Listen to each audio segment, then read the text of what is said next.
Queridos, eu queria fazer uso das Escrituras Sagradas em Efésios, capítulo 2. Eu queria chamar você para esse texto bíblico. Efésios, capítulo 2. Texto conhecido. Efésios, capítulo 2, a partir do verso 11 até o verso 21, texto bíblico conhecido, vou ler na versão NVI. E antes de ler, deixa eu te falar algumas coisas. A palavra central do Evangelho é cruz. A palavra central do Evangelho é cruz. Sem a cruz não existe Evangelho. Sem a cruz não há compreensão de Evangelho. É tão verdade isso, que há muitos anos atrás o Elben Lenz César, que é o fundador da revista Ultimato, ele escreveu um artigo dizendo que quando ele viajou para o exterior, para o Oriente, ele visitou a Tailândia, ele visitou a Malásia, a Mianmar, né, hoje, ele visitou todos aqueles países, e na Índia, e ele disse que o que mais ele sentiu falta no Oriente foi a falta da cruz. Ele não vê cruz. Quando você visita a Europa, mesmo que seja uma catedral, você vê uma cruz, mas quando você visita o Oriente, todo o Oriente, você não vê cruz. E ele disse a falta da cruz. Ele escreveu um artigo sobre a falta da cruz, porque a marca do Evangelho é a cruz de Cristo. E quando a gente fala de ceia do Senhor, a gente tem que entender a profundidade da cruz, até porque é muito bom para todos nós vivermos em comunhão, o amor fraternal. Nós recebemos o Anderson e ele abraçou os irmãos, para ele estar abraçando, ele convive, ele conhece, estava terça-feira na conexão, então há um amor, mas esse amor, ele não é evangelho, ele é uma expressão do evangelho. O evangelho começa na cruz, e só há esse amor porque existe uma cruz, e dali a expressão do evangelho. A gente vai ler Efésios 2, eu vou ler aqui na frente, que tem uma NVI, e a gente vai ler então. Portanto, lembrem-se de que antes vocês eram gentios por nascimento, chamados incircuncisão, pelos que se chamam circuncisão feita no corpo, por mãos humanas, e que, naquela época, vocês estavam sem Cristo, separados da comunidade de Israel, sendo estrangeiros quanto às alianças da promessa, sem esperança e sem Deus do mundo. Agora, porém, em Cristo Jesus, vocês que antes estavam longe, foram aproximados pelo sangue de Cristo, pois Ele é a nossa paz, o qual de ambos fez um, e destruiu a barreira, o muro de inimizade, anulando no seu corpo a lei dos mandamentos expressa em ordenanças. O objetivo dele era criar em si mesmo, dos dois, um novo homem, e assim estabelecer a paz e reconciliar com Deus, os dois, em um só corpo, por meio da cruz, pela qual ele destruiu a inimizade.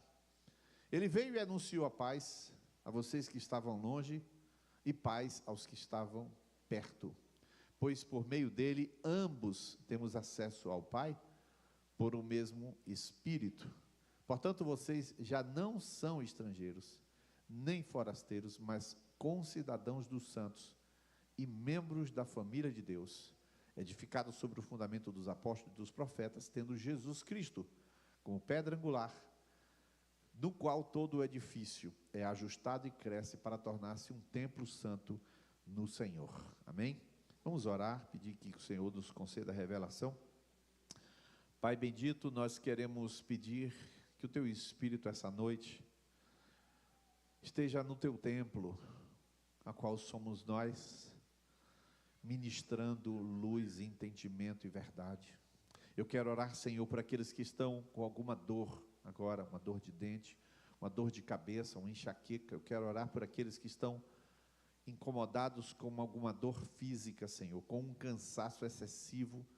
Eu peço que o Teu poder, como diz a Tua palavra, que eles sejam fortalecidos com poder pelo Seu Espírito no homem interior, e que o Senhor infunda poder agora em cada um destes que foram citados aqui, e que o teu poder debele, em nome de Jesus, toda dor, todo cansaço, e traga a normalidade o corpo, para que não seja isto impedimento para a compreensão da palavra.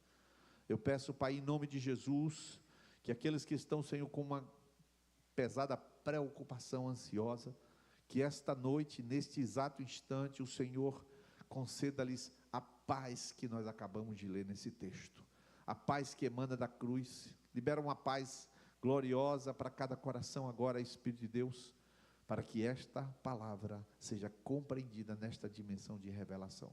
Abre o nosso entendimento, Pai, em nome de Jesus. Amém. Amém. Queridos, esse texto que nós lemos, se quiser colocar novamente, você vai ver que ele repete muito ambos ou dois. Ambos ou dois. Ele está falando de quê? Efésios 2:12. Ele vai falar de dois povos. Quando ele vai falar de povos, ele está falando para os gentios. Por exemplo, você está vendo na tela o 12. Ele fala: vocês estavam sem Cristo, separados da comunidade de Israel. Então você já sabe que os gentios, que são os efésios, habitavam na cidade de Éfeso, 1.200.000 a 2,5 milhões de habitantes, depende da época. Nessa época, perto de 2 milhões. E os israelitas, são duas questões diferentes. Os israelitas chamam os não israelitas de gentios. Então, os pagãos, ou os gentios, né, chamavam eles. E então, esses dois povos. Então, há o quê? Há uma aliança. Israel tinha uma aliança com Deus através da Torá, da lei que lhe foi concedida. E agora você vira o verso 13, por exemplo. Naquele tempo, vocês estavam separados, diz, por uma circuncisão. Ele, volta aí o 12, por favor. Eu adiantei um pouco. Estavam separados, não é aí não, é o 11, portanto, lembre-se que vocês eram gentios por nascimento, chamados incircuncisão. O que é isso? O gentio olha para o israelita olha para o gentio e fala: seu incircunciso. O que é isso? Que não fez aquela cirurgia na glande do pênis, não fez o corte daquela cirurgia que é chamada circuncisão, só por isso. Então o judeu fala assim: vocês não têm aliança, então você é incircunciso. Então o judeu chama o gentio de incircunciso. Pode passar. E aí quando chega aí, você vê que tinha alianças da promessa. Quais são as promessas? A promessa de Abraão. Deus prometeu lá em Abraão, e Deus prometeu lá em Deuteronômio capítulo 28, as várias bênçãos, só que o gentio não alcança, porque ele não está na aliança de Moisés. Pode passar. E aí diz o texto: vocês que estavam longe foram aproximados pelo sangue de Cristo. Aí no verso 14 vai dizer: porque ele é a nossa paz, o qual de ambos. O que é ambos? Ambos os povos, judeus e gentios, ele somou os dois, e ele destruiu a barreira de separação que existia através de uma inimizade. Não precisa tirar do texto, o texto está aí. Existe, portanto, uma barreira de inimizade, uma barreira de separação entre gentios e judeus, que se baseia nas diferenças religiosas. Jesus está dizendo o texto que ele destruiu essa barreira. Como foi que ele destruiu? Aí o verso 15 começa a dizer: ele anulou no seu corpo a lei de mandamentos. O que é isso? Jesus, ele cumpriu a lei, então ele, já que cumpriu a lei, ele tem a autoridade de fazer uma nova lei. Porque nem Moisés cumpriu a lei, nem Daniel cumpriu a lei, ninguém cumpriu a lei. Ele, Cristo, cumpriu toda a lei. Ele disse: eu não vim para revogar a lei, mas para cumpri-la. Ele cumpriu toda a lei. Então, quando ele cumpre a lei, ele fala: agora eu vou por outro caminho. Então, ele foi lá, e ele não só cumpriu a lei, a parte boa, mas ele foi cumprir a parte ruim. Qual é a parte ruim? No momento em que ele toma os pecados das pessoas, ele se torna maldito.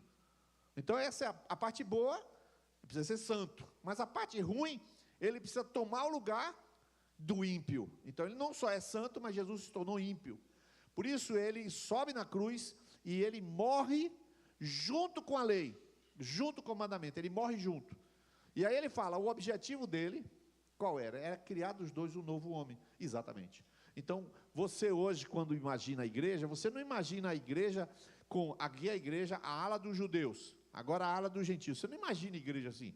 A igreja é o corpo de uma pessoa, corpo de Cristo, que anulou essa separação. Portanto, não tem rico, pobre, branco, não existe classe social na igreja. Existe quem é de Cristo e quem não é de Cristo. Na igreja, todos são de Cristo. Quem não é de Cristo não pertence à igreja. Mas essa é a síntese do que diz o texto. Agora, olha só, o objetivo dele era criar em si mesmo, dos dois, um novo homem, estabelecer a paz.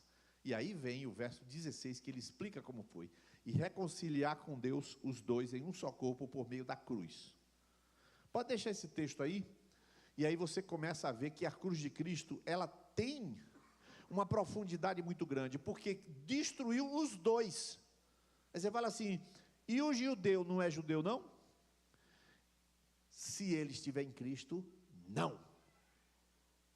Por isso que quando você vê uma pessoa, um grupo brasileiro, que vai comemorar a festa do tabernáculo, que vai comemorar as festas de Israel, você olha e fala assim, esses caras não entenderam a cruz de Cristo, porque na cruz de Cristo não existirá nem o judeu, nem o não judeu. Na cruz de Cristo existe igreja, ou seja, ele junta os dois, judeu e gentio, e faz um só corpo e um só povo. Por isso que você pergunta, você é contra a festa do tabernáculo? Essa semana, irmão, um irmão, um pastor aqui de Feira, me mandou um convite para uma festa. Eu vou até ler o nome da festa aqui, que eu fiquei assustado. Aí eu vou ler aqui para vocês saberem que tem esse negócio aqui, né? Aí ele, você quer vir para a festa? Eu falei, eu não acredito que você vai. Aí ele faz, eu estou indo. E foi. Né? Cadê a festa aqui? Tomara que ele não tenha apagado. Cadê a festa? Cadê a festa? Acho que ele apagou, sabido. Do presbitério? Ah, eu botei no presbitério. Pronto, melhor ainda, ele apagou, mas eu que eu salvei no presbitério. É o nome da festa, é isso mesmo. Muita onda. Presbitério também tem essas piadas, é bom. Mas cadê a festa? Irmãos, eu tentando murmurar aqui, não consigo. Aqui, é hoje, Rosh Hashanah e Yom Teruah. Então ele foi para Rosh Hashanah e Yom Teruah, aqui. Por que ele foi? Irmãos, observe o evangelho como se deteriora. A gente lê o texto, Jesus anula o judaísmo e anula o paganismo. Em Cristo, ele acaba com a lei dos mandamentos e diz, em mim, as duas coisas não precisam ser feitas. Porque na cruz, eu acabei com a inimizade. Eu estabeleci a paz, você não precisa brigar contra o gentil, e gentil você não precisa brigar contra o judeu. Eu sou o ponto de convergência do reino. Mas o camarada me pega e vai para uma Rosh Hashanah Yom Teruah. O nome é até bonito, né, irmão? Já pensou a gente marcar aqui? Sexta-feira vamos para Rosh Hashanah Yom Teruah? Não vai dar certo, irmão, não vai dar certo isso.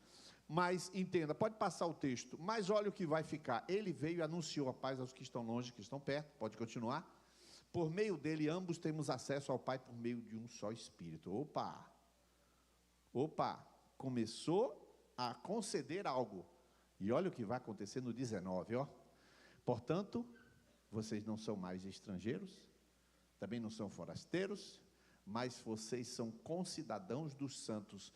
O que é isso? Concidadão do santo. Cidadão com eles, concidadãos dos santos. Vocês são cidadãos dos céus, porque todos os santos são cidadãos do céu, e vocês são com ele, cidadãos dos santos, vocês pertencem a uma família de Deus, e agora passa aí o verso seguinte, edificado sobre o fundamento dos apóstolos e dos profetas, tendo Jesus como pedra angular. Olha só, para a gente aprofundar, a cruz de Cristo produz e concede uma nova identidade. A cruz de Cristo oferece para o gentio a quebra da inimizade com o judeu, e oferece para o judeu a libertação daquela tulha de Rosh Hashanah e Yom Teruah, ele se livrar de todos os pesos dos mandamentos, porque Jesus destruiu em si os mandamentos, não só os mandamentos bons, mas os mandamentos que tornam maldito, ele destruiu tudo isso. Como é que ele fez isso?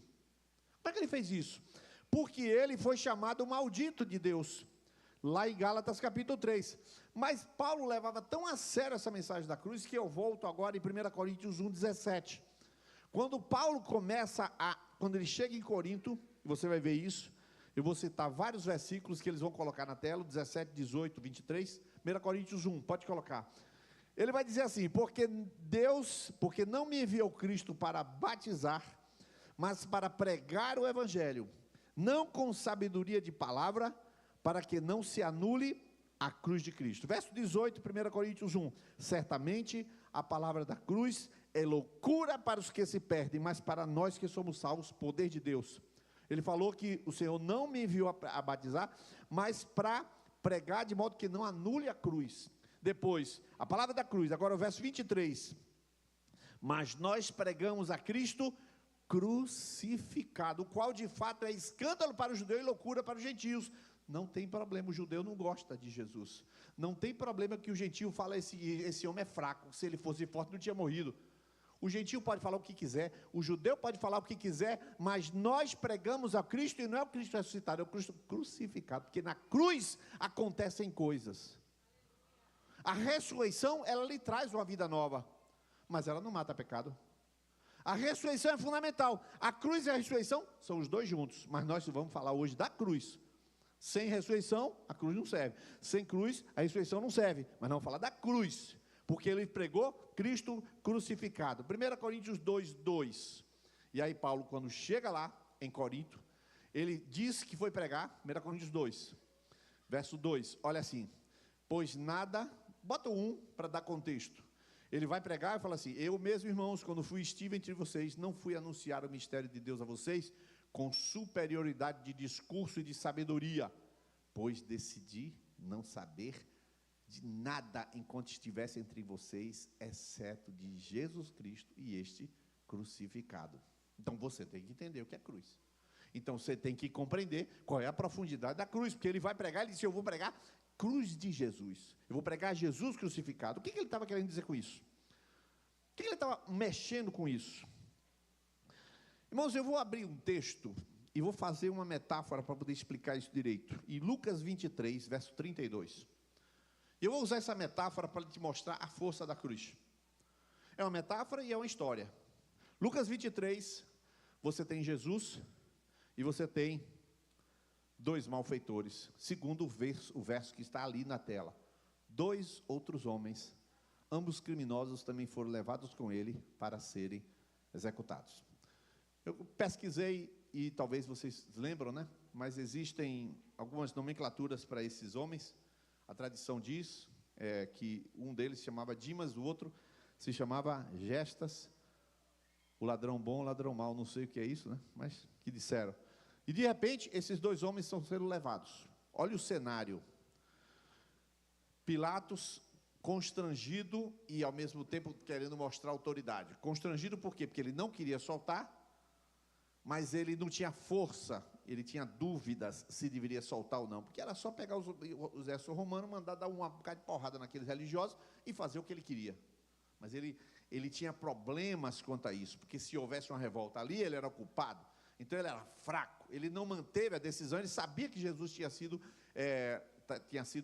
entregue injustamente, porque a mulher dele, Drusila, lá em Mateus capítulo 27, acho que verso 6, diz que não te metas com esse justo, porque eu muito sofri por causa dele em sonhos. A mulher avisou a ele. Então ele ficou, ouça a minha mulher, e ele não sabia o que dizer. Então tinha um Pilatos que queria mostrar autoridade, mas era um fraco. Você tinha os religiosos que estavam por aqui com Jesus, porque Jesus não em vez de ele pregar e dar moral aos religiosos, ele não dava moral aos religiosos, ao contrário, eles confrontavam o pecado deles. Então eles estavam sob a palavra de Jesus.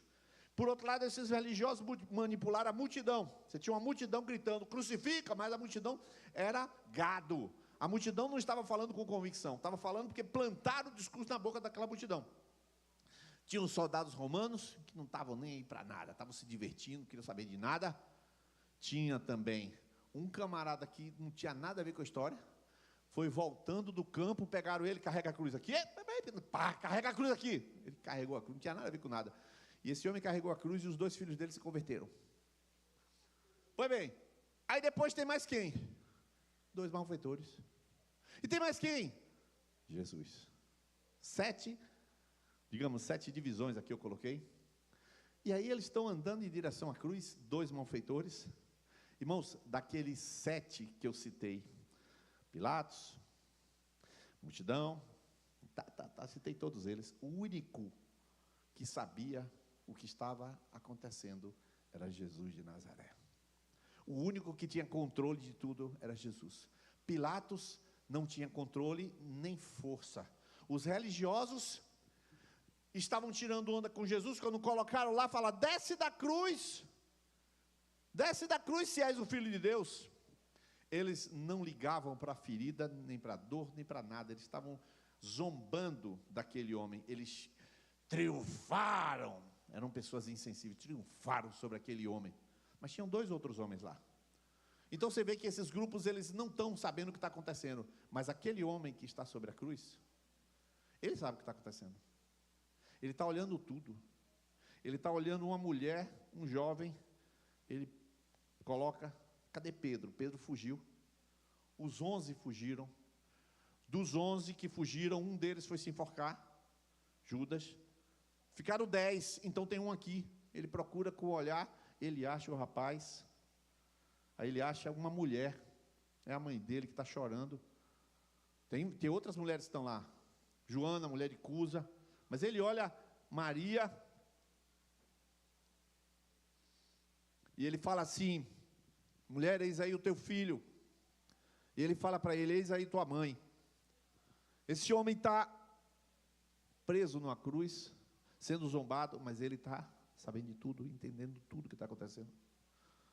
Ele está entendendo tudo. Os soldados estão nem aí, pegam a roupa dele, lançam sortes, estão jogando dados, que a roupa dele era um tecido de linho, sem costura, portanto era caro, um pedaço de pano, caro, sem costura, lembre-se disso. E aí, pegaram: não rasga não, vamos tirar na sorte. Foi assim que foi, ele estava nu, Jesus estava nu, não tinha cueca nem nada.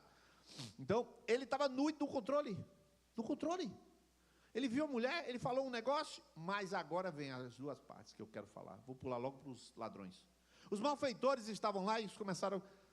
Um deles começou a zombar. Olha só, o cara sabia porque ele estava lá. Ele não vale nada, que é o Gestas, vamos imaginar. O Gestas fala assim: você é filho... Porque ele viu os camaradas zombando. Se Anás e Caifás estão zombando, eu vou zombar também. Você não é nada, rapaz. E ele: você não é nada, rapaz, me salva a gente. Desce da cruz e salva a gente. Esse cara não olhou que ele está lá, porque merecia estar lá. Ele não estava nem sequer atento para o que estava acontecendo com ele. Ele estava querendo escapar daquela situação. A multidão, com o discurso na boca, Pilatos enrolado, os religiosos tentando manipular, mas sabendo que tem a coisa errada, e você já vai ver o que é. Mas do lado outro, surge um homem, que dizem que é Dimas, mas não importa. Ele fala assim: tu não temes a Deus estando na mesma condenação? Este homem não fez mal nenhum.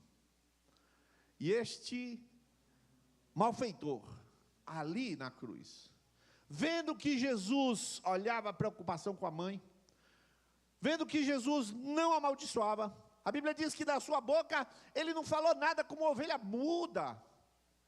Irmãos, ele estava mudo e consciente, porque aquele malfeitor, ele não estava, ele queria alguma coisa para se afastar daquela situação, porque ele estava enfrentando, ele tinha que tirar a mente dele daquilo. Ele deu, em certa medida, ele deu sorte, porque era o dia da Páscoa, aquilo era uma quinta-feira, não uma sexta.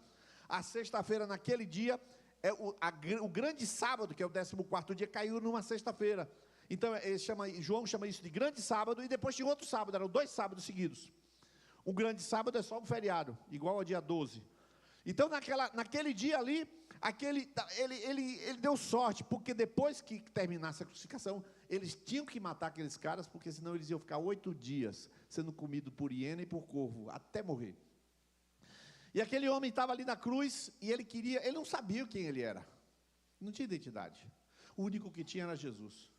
Ele estava ali na cruz, dominando toda a situação, e ainda diz: Senhor, não lhes impute esse pecado. Não lhes impute esse pecado? Como assim? Os caras estão pecando. Como assim? Irmãos, os judeus até hoje são perseguidos porque eles fizeram isso com Jesus. Eles falaram assim: caia sobre nós e nossos filhos o sangue desse homem. Eles falaram isso. Os judeus, o Hamás foi lá e matou todo mundo por causa disso. Por causa do holocausto, o holocausto por causa disso. O sangue até hoje cai, o sangue do justo, o único sangue justo dessa terra.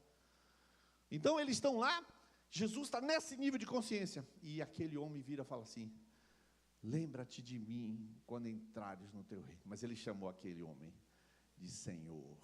Senhor, lembra-te de mim quando entrares no teu reino.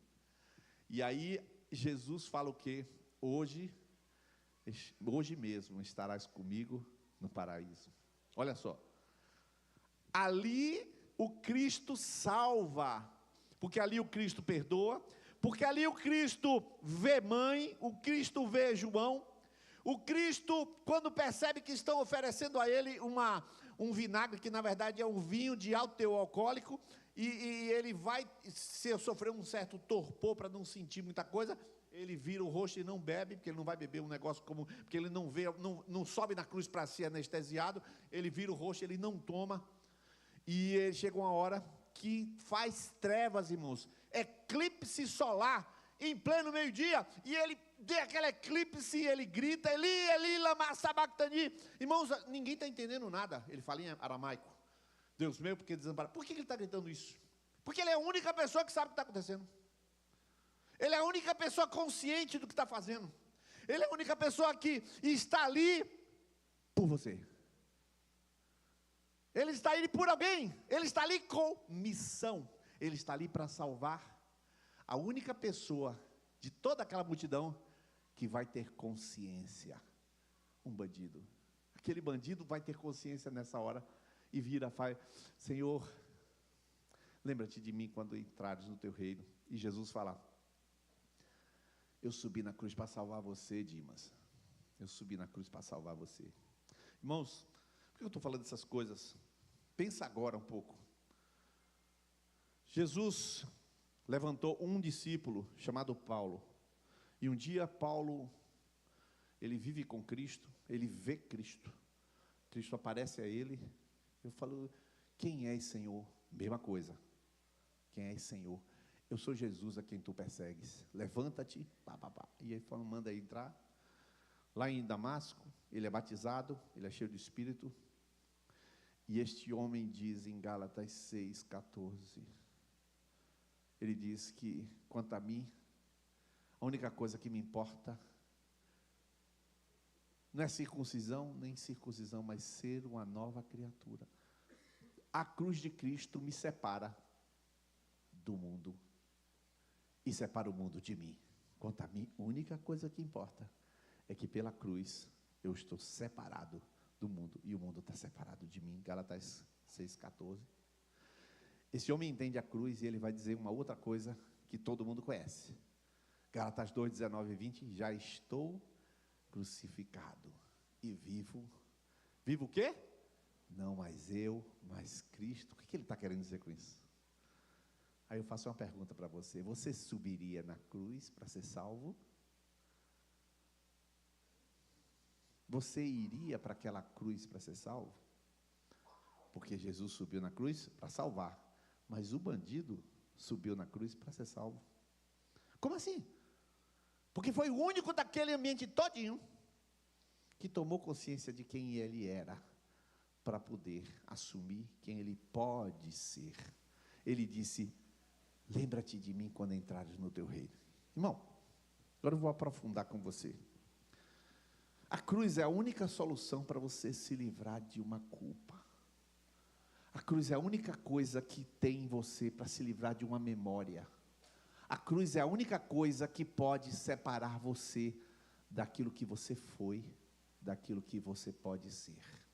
Não existe um recurso médico, não existe um remédio, uma quetiapina, não existe um Rivotril, não existe um Zolpidem, não existe um remédio que possa fazer você apagar uma memória que toda noite, quando você fecha seus olhos, ela vem cobrar de você o que você deveria ter feito. Nada na sua vida pode libertar você de quem você foi e quem te trouxe até agora. Aquele bandido não podia descer da cruz, aquele malfeitor não poderia apagar os seus pecados, ele não poderia dizer: Senhor, desce da cruz e salva-nos. Aquele bandido que não sabia quem ele era, que não assumiu a sua culpa, pediu isso. que é o que todo mundo pede, evangélicos e católicos e religiosos: Senhor, vem me salva. Jesus falou: eu salvaria se você soubesse quem você é. Eu salvaria se você reconhecesse seu pecado. Eu salvaria você se você, em vez de olhar o que eu posso fazer por você, olhasse quem você é. Aquele bandido, o outro, disse: mas rapaz, tu não temes a Deus, não? Estando nós na mesma condenação, este homem nem mal fez. Ele diz: nós estamos aqui por causa do nosso pecado. Já observa como é a coisa. Ele sobe na cruz e ele sabe que subiu na cruz merecidamente. Você só terá um futuro se você reconhecer o seu passado, irmão. Você só terá uma esperança nova se você olhar para aquela esperança velha, fracassada, a dor. Irmãos, ninguém aqui, esta noite, precisa sair com nenhuma dor. Ninguém precisa sair dessa noite com nenhuma culpa. Ah, eu perdi minha virgindade com o meu tio, sei lá. Me arrependo, até hoje eu tenho vergonha. Você não precisa sair daqui com esta vergonha. Esta vergonha morre com você na cruz do Calvário. Por isso que Paulo sobe na cruz e diz: já estou crucificado. Ele é maluco de lembrar o que ele fez, irmão. Paulo é o perseguidor do Evangelho. Quando ele vai escrever a carta de 1 Timóteo 1, ele diz assim: eu sou apóstolo, mas não sou digno de ser chamado apóstolo, porque persegui a igreja. A mim, o maior de todos os pecadores, me foi dada a graça de pregar o Evangelho. Como ele faz isso? Como é que ele fala que perseguiu e não tem culpa? Porque qualquer um de nós fala assim: eu abortei, é porque eu adulterei, vai falar com culpa. A memória tem culpa. Por quê? Porque não entendeu o poder da cruz. Porque se você entender o poder da cruz, você fala: eu fiquei lá em cima, e lá em cima, de lá eu não desço. Eu subi na cruz porque lá morre quem eu fui e nasce quem eu serei. Você entende isso?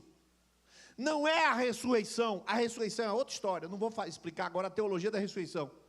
Você tem que entender que foi ali que Jesus salvou o bandido. Quando ele olhou e disse: eu estou aqui merecidamente, ele não. Salva-me, Jesus. Jesus salva você na cruz.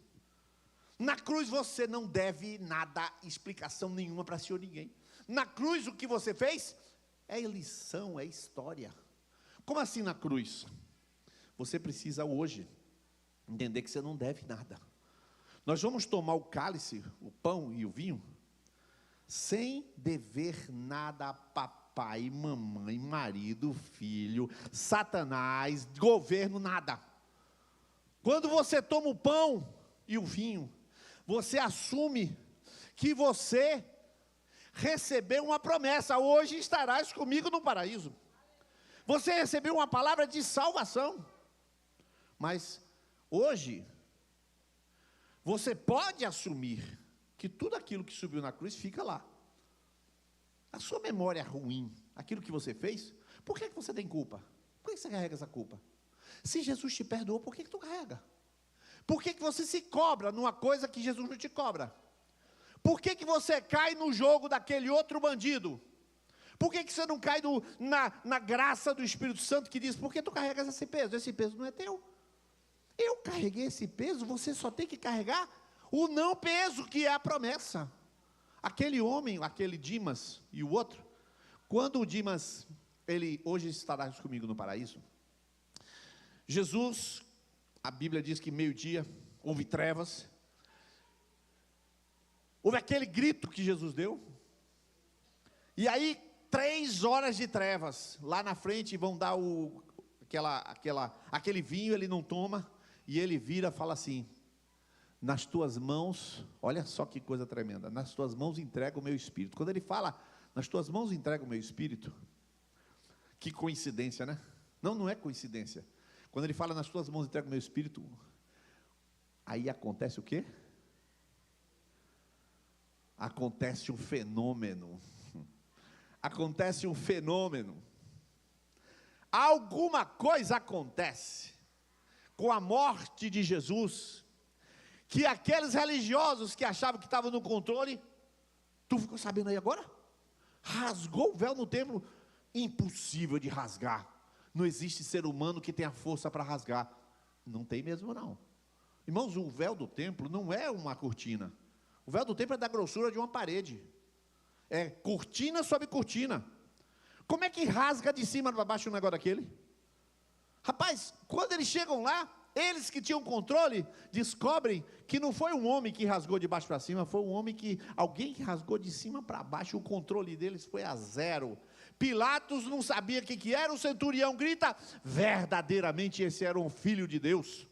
Está todo mundo estupefato diante daquele Cristo que a vítima do holocausto é o único que sabia o que estava acontecendo ali. E eu quero te dizer isso, porque o único lugar onde você tem identidade é na cruz. Na cruz você não deve nada, na cruz você é curado, na cruz você explica a sua história, na cruz as suas cicatrizes de desobediência são testemunhas daquilo que Deus fez em tua vida. Paulo contava e dizia assim, eu sou o principal do pecador, e ele não contava chorando, ele contava livre. Isso serve como prova de que se Deus me salvou, pode te salvar.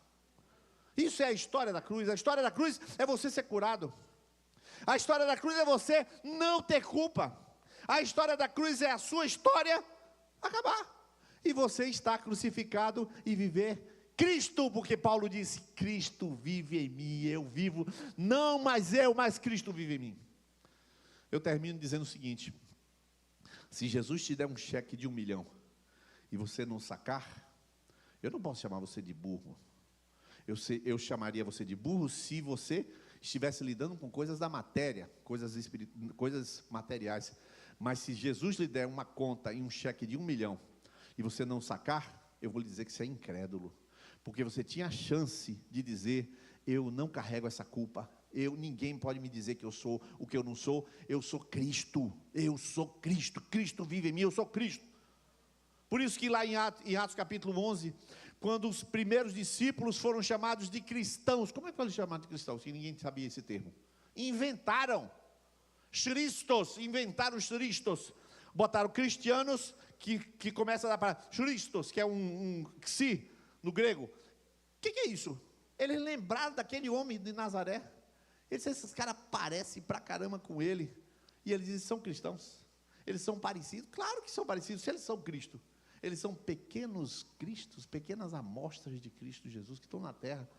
Mas eles têm que deixar lá atrás o que eles foram. Eles têm que deixar para trás a culpa. Aquele pecado que carrega tem que deixar para trás. Aquela culpa que carrega tem que deixar para trás. Aquela tristeza que carrega tem que deixar para trás.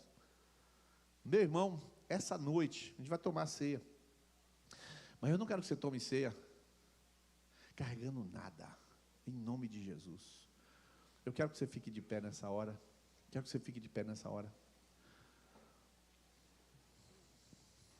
Você viu que eu não vim aqui para dar um ensino, eu vim aqui para pregar. Eu estou pregando hoje, é uma pregação para mover você. Você não precisa escolher qual ladrão você é, porque você não é ladrão. Mas você pode escolher qual posição você tem. Na cruz de Cristo, está ali, do lado direito, uma pessoa que não entendeu, ele só quer salvação. Ele só quer a cura dele. E ele grita, desce da cruz e salva a mim. Não, querido, esse não é o seu caminho. O seu caminho também não é virar para Jesus e dizer salve. O seu caminho é a cruz do próprio Cristo, Jesus, onde você está. Jesus, eis-me aqui. Jesus, eu quero viver a tua vida. E essa noite eu quero orar por você. E é específico. É específico. Se você tem carregado uma culpa, uma memória, se você tem carregado um peso no seu coração, uma cobrança de um pai, uma cobrança de uma mãe, toda vez que você chega lá na casa dela, ela te cobra, ela cobra que você fez errado, ela cobra que você não pagou, ela cobra que, qualquer coisa, se você é cobrado por alguém, este peso não lhe pertence. Este peso não é seu. Este peso você está carregando porque você quer, porque você não tinha até hoje entendido que na cruz de Cristo você não tem vida. Jesus vive em você. Jesus vive em você. Jesus tira o seu peso. Jesus perdoa seu pecado. Jesus tira a sua culpa. Jesus tira a sua dor. E eu queria que onde você estivesse, não precisa vir aqui à frente não, onde você estivesse, eu quero